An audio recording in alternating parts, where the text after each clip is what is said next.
नमस्कार दोस्तों।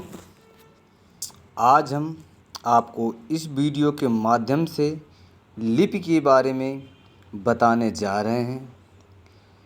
लिपि किसे कहते हैं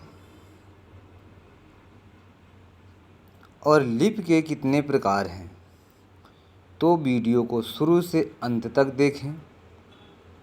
अपने दोस्तों तक शेयर सब्सक्राइब करें और करवाएं। तो आप देख रहे हैं कि लिपि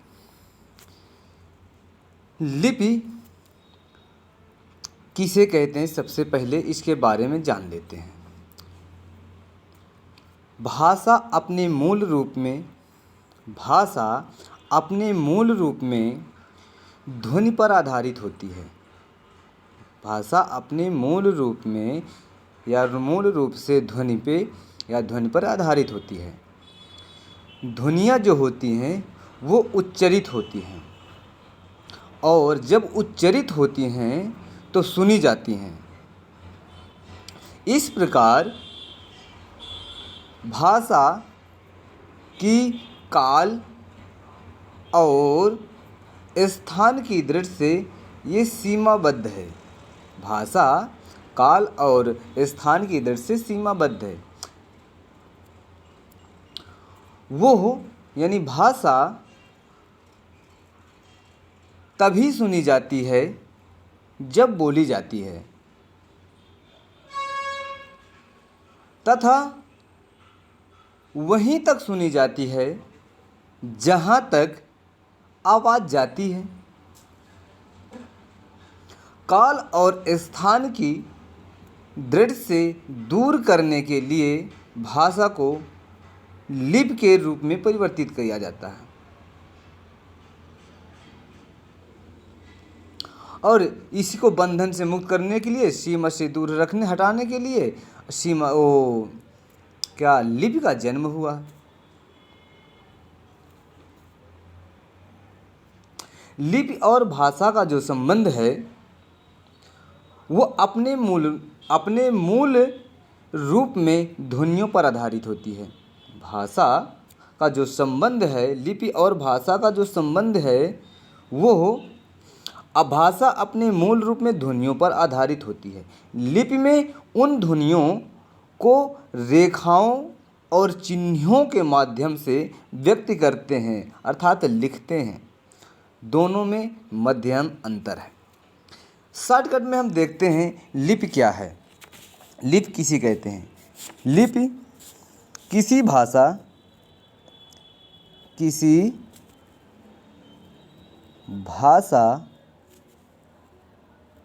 को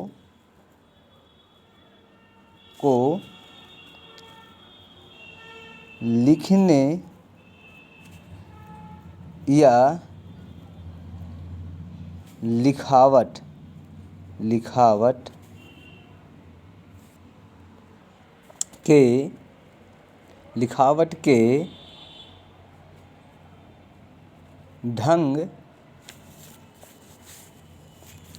लिखावट के ढंग को लिपि कहते हैं। यानी किसी भी भाषा को लिखने की प्रक्रिया यानी ढंग को, या लिखावट के ढंग को क्या लिपि कहते हैं। क्या कहते हैं? लिपि कहते हैं। अगर लिपि की उत्पत्ति के बारे में जाने तो जिस प्रकार भाषा के उत्पत्ति के बारे में विद्वानों में मतभेद है, उसी प्रकार लिपि के उत्पत्ति के बारे में भी बहुत सारे मतभेद हैं। लेकिन इस विषय में पुराने लोगों का विचार था कि ईश्वर या देवता द्वारा यह कार्य संपन्न हुआ। भारतीय पंडित जो हैं ब्राह्मी लिपि को ब्रह्मा की बनाई हुई मानते हैं। ब्राह्मी लिपि को ब्रह्मा के बनाई हुई मानते हैं। ठीक, तो इसलिए इसकी उत्पत्ति के बारे में बाद में बताएंगे।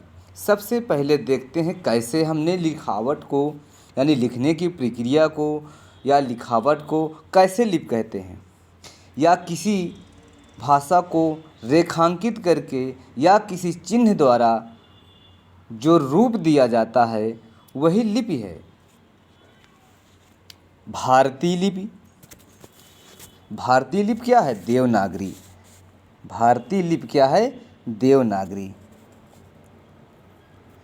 क्योंकि हमको सिर्फ भारत की नागरी लिपि से थोड़ा मतलब रखना है, बाकी हम सारी चीज़ बताएंगे। अभी सिर्फ भारतीय लिपि के बारे में बता रहे हैं जो है। कुछ भारतीय लिपि है। भारतीय लिपि क्या है? देवनागरी। देवनागरी ये भारतीय लिपि। लेकिन इसके अंतर्गत संस्कृत, मराठी, नेपाली आदि देवनागरी के अंतर्गत आती हैं। और पंजाबी है, पंजाबी को ले लेते हैं। पंजाबी, पंजाबी लिपि है क्या है? गुरुमुखी। गुरु, पंजाबी लिपि क्या है? गुरुमुखी। पंजाबी लिपि क्या है? गुरुमुखी। चीनी तो चीनी है। अब अंग्रेजी है या इंग्लैंड की है? अंग्रेजी लिपि क्या है? अंग्रेजी लिपि क्या है? ये भैया देवनागरी है। सॉरी, ये क्या है? ये रोमन है। क्या है? रोमन। क्या लिपि है? रोमन। अब हम देवनागरी लिपि के बारे में देखते हैं। किसकी? देवनागरी लिपि के बारे में। जैसे, क्योंकि ये ध्वनियाँ होती हैं। क्या होती हैं? ध्वनियाँ होती हैं। ध्वनियाँ को उच्चरित होती हैं और इनका जब लिखित रूप देते हैं तो ये क्या होती है? लिपि होती हैं। जैसे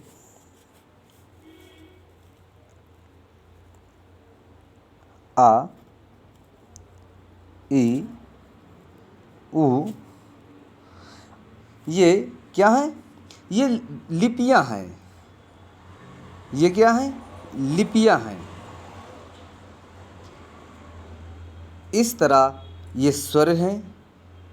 ये लिखने की क्या है? लिखने का ढंग ही तो है। लिखने की क्या है? लिखावट तो है, पर वो लिखने का जो ढंग ही तो है, यही तो भाषा का रूप है। भाई कोई चीज़ हम लिखते हैं, जैसे हमने मोहन लिखा। क्या लिखा? हमने मोहन लिख दिया। मोहन, हमने मोहन लिखा। तो आप देख रहे हैं इसमें क्या है? ये ध्वनियाँ तो हैं माँ, और इसमें प्लस आ,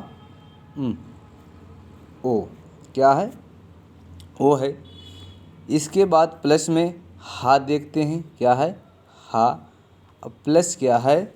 आ, क्योंकि इसमें हा में आ जो ध्वनि है जुड़ी हुई है। आ के सहयोग से हा का उत्पन्न हुआ व्यंजन। इसके बाद प्लस में ना है, मोहन है ना। तो ये इस प्रकार से ये ध्वनियाँ हैं। और जब इनका पूर्ण रूप दिया गया है, इनका क्या पूर्ण रूप दिया गया है, तो क्या है? ये लिपियाँ हो गई। इसे देखी, सुनी और पढ़ी जा सकती हैं, लेकिन ध्वनियों को सिर्फ सुनी ही जा सकती हैं। लिपि को पढ़ी भी जा सकती हैं, और जो इसको पढ़ता है तो सुनी भी जा सकती हैं। जब पढ़ी जाएगी तो सुनी जाएगी, और लिखने की ढंग और लिखा भी जाएगा। तो ये हो गई हमारी लिपियाँ। समझ में आ गई बात कि लिपि क्या है? लिपि क्या है? समझ में आ गई। अब इसके प्रकार क्या हैं? लिपि के प्रकार क्या है? लिपि के प्रकार। लिपि के विकास क्रम में हमें निम्न प्रकार की लिपियाँ मिलती हैं। जब इसके विकास के बारे में, लिपि के विकास के बारे में जब जानते हैं तो क्या होती है, अनेक प्रकार की लिपियाँ मिलती हैं। तो सबसे पहले हम देखते हैं कौन सी लिपि है। सबसे पहले लिपि हमारी क्या है, चित्रात्मक। क्या है, चित्रात्मक, जिसे हम चित्र लिपि कहते हैं। क्या कहते हैं, चित्र लिपि। चित्रलिपि, ये चित्रलिपि क्या है, चित्रलिपि यह है जो व्यक्ति अपने भावों को प्रकट करने के लिए किसी चिन्ह या चित्र के रूप में क्या करते हैं, दर्शाते हैं, यही चित्रलिपि है। दूसरी क्या है, सूत्रलिपि। दूसरी लिपि क्या है, दूसरी लिपि क्या है, सूत्रलिपि। सूत्रलिपि, दूसरी क्या है, सूत्रलिपि। अब देख रहे हैं, सूत्रलिपि क्या है। सूत्रलिपि में कोई भी व्यक्ति अपने भावों को प्रकट करने के लिए सूत्र का कोई निशान है, जैसे रस्सी है, रस्सी में गांठ देना, ये सब क्या है, सूत्रलिपि। जैसे हम देखते हैं कोई रस्सी होती है, उसका क्या करते हैं, कोई भी गांठ लगाते हैं और उसको रंग बिरंग से भर देते हैं, ये क्या है, सूत्र है। क्या है, सूत्र लिपि है। इसके बाद हम देखते हैं कि किसी रस्सी को रंग बिरंगे में रंगों से रंग कर रखते हैं। रस्सी या जानवर की खाल आदि में भिन्न भिन्न रंगों से क्या, मोती, घोंघे या मूंगे क्या करते हैं, गूंथ देते हैं कि एक लिपि बनती है। क्या है, जिसे हम सूत्र लिपि कहते हैं, एक चिन्ह बनाते हैं, ये क्या है, सूत्र लिपि। इसके बाद फिर क्या है, भाव अभिव्यक्ति। क्या है, भाव अभिव्यक्ति, जिसे हम प्रतीकात्मक कहते हैं। क्या कहते हैं, प्रतीकात्मक। तीसरा है, तीसरे लिपि क्या है, क्या है, प्रतीकात्मक। प्रतीकात्मक लिपि क्या है, प्रतीकात्मक लिपि।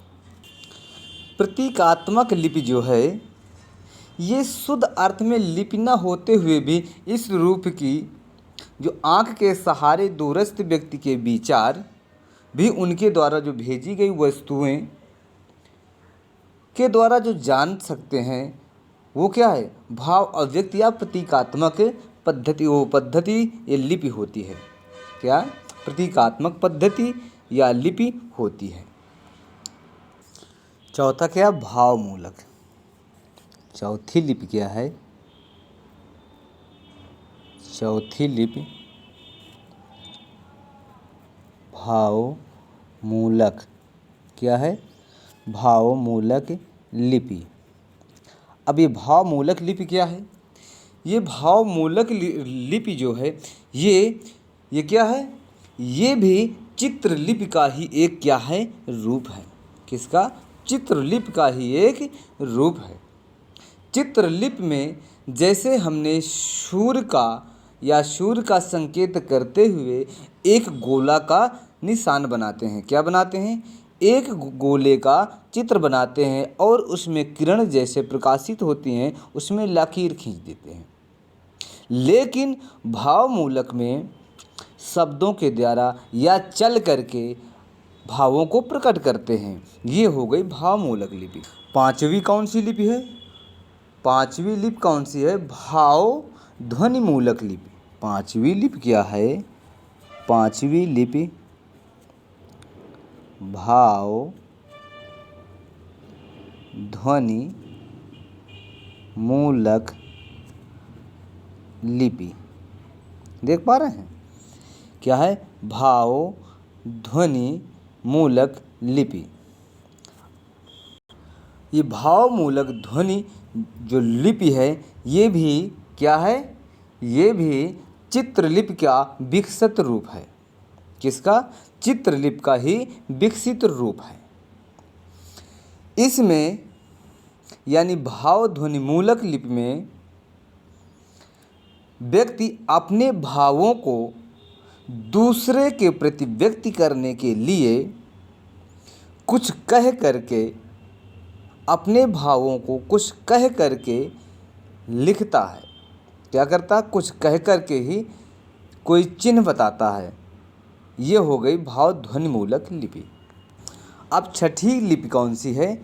ध्वनि लिपि। क्या है? छठी लिपि कौन सी है? ध्वनि लिपि।